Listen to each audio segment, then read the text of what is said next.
गिल्लू संचयन भाग 1 हिंदी महादेवी वर्मा। सवालों के जवाब। बोध प्रश्न।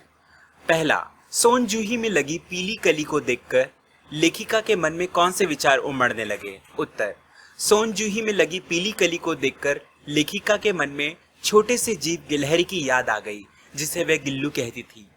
दूसरा, पाठ के आधार पर कौए को एक साथ समाधारित और अनाधारित प्राणी क्यों कहा गया है? उत्तर, कौए को समाधारित इसलिए कहा गया है क्योंकि वह छत पर बैठकर अपनी आवाज से प्रियजनों के आने की सूचना देता है। प्रतिपक्ष में लोग इसे आदर से बुलाकर भोजन देते हैं। इसे अनाधारित इसलिए कहा गया है क्योंकि इसकी आवाज बहुत कड़वी होती है।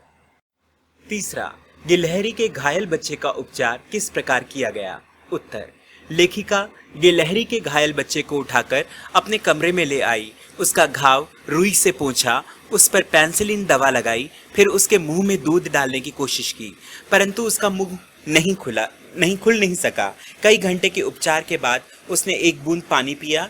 3 दिन के बाद उसने आंखें खोली और धीरे धीरे स्वस्थ हुआ। चौथा, लेखिका का ध्यान आकर्षित करने के लिए गिल्लू क्या करता था? उत्तर, लेखिका का ध्यान आकर्षित करने के लिए गिल्लू उनके पैरों के पास आकर खेलता, फिर सर से पर्दे पर चढ़ जाता, फिर उसी तेजी से उतरता। वह इसी तरह भाग दौड़ करता रहता जब तक लेखिका उसे पकड़ने के लिए उठ न जाती। पांचवा, गिल्लू को मुक्त करने की आवश्यकता क्यों समझी गई और उसके लिए लेखिका ने क्या उपाय किया? उत्तर, बाहर की गिलहरियां खिड़की के जाली के पास बैठकर चिक चिक करती। उन्हें देखकर गिल्लू उनके पास आकर बैठ जाता। उसको इस तरह बाहर निहारते हुए देखकर लेखिका ने उसे मुक्त करना आवश्यक समझा। लेखिका ने खिड़की की जाली का एक कोना खोल दिया जिससे गिल्लू बाहर जा सके। छठा, गिल्लू किन अर्थों में परिचारिका की भूमिका निभा रहा था? उत्तर, लेखिका की अस्वस्थता में गिल्लू उनके सिरहाने बैठ जाता और नन्हे पंजों से उनके बालों को सहलाता रहता। इस प्रकार वह सच्चे अर्थों में परिचारिका की भूमिका निभा रहा था। सातवां, गिल्लू की किन चेष्टाओं से यह आभास मिलने लगा था कि अब उसका अंत समय समीप है? उत्तर, गिल्लू ने दिन भर कुछ भी नहीं खाया था और ना बाहर गया। अंत समय की मुश्किल के बाद भी वह झूले से उतरकर लेखिका के बिस्तर पर आ गया और अपने ठंडे पंजों से उंगली पकड़कर हाथ से चिपक गया, जैसे पहले उसने घायल अवस्था में पकड़ा था। इन्हीं चेष्टाओं से आभास मिलने लगा कि अब उसका अंत समय समीप है।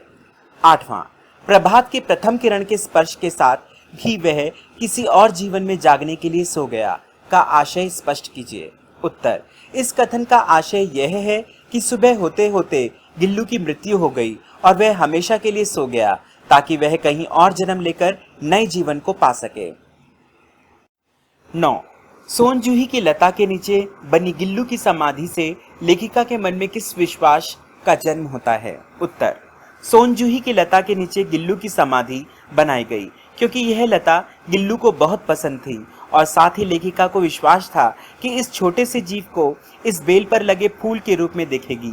जूही में जब पीले फूल लगेंगे तो लेखिका के समक्ष गिल्लू की स्मृति साकार हो जाएगी। इससे उन्हें संतोष मिलेगा। If you like the video, don't forget to press the like button and subscribe the channel for more videos. Thank you.